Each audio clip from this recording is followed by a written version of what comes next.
Opposites are not contradictory, but complementary. I go into the Upanishads to ask questions. One must always do what one really cannot. A physicist is just an atom's way of looking at itself.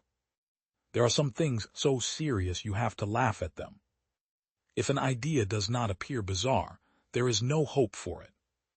Never express yourself more clearly than you are able to think.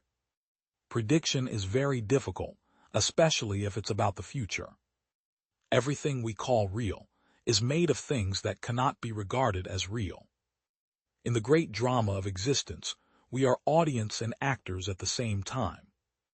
If quantum mechanics hasn't profoundly shocked you, you haven't understood it yet. An expert is a man who has made all the mistakes which can be made in a narrow field. How wonderful that we have met with a paradox. Now we have some hope of making progress. If you think you understand it, that only shows that you don't know the first thing about it. A deep truth is a truth so deep that not only is it true, but its exact opposite is also true.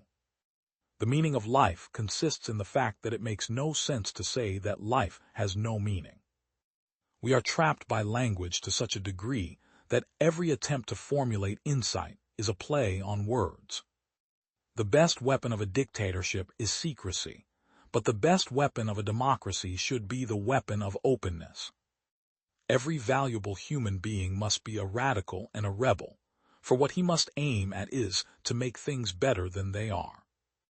Every great and deep difficulty bears in itself its own solution. It forces us to change our thinking in order to find it. Great quotes from a man at the nucleus of atomic understanding.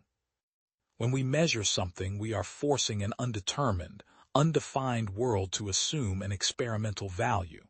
We are not measuring the world, we are creating it. A physicist visits a colleague and notices a horseshoe hanging on the wall above the entrance. "Do you really believe that a horseshoe brings luck?" he asks. "No," replies the colleague, "but I've been told that it works even if you don't believe in it." When asked about an underlying quantum world, Bohr would answer, "There is no quantum world. There is only an abstract quantum physical description. It is wrong to think that the task of physics is to find out how nature is. Physics concerns what we can say about nature.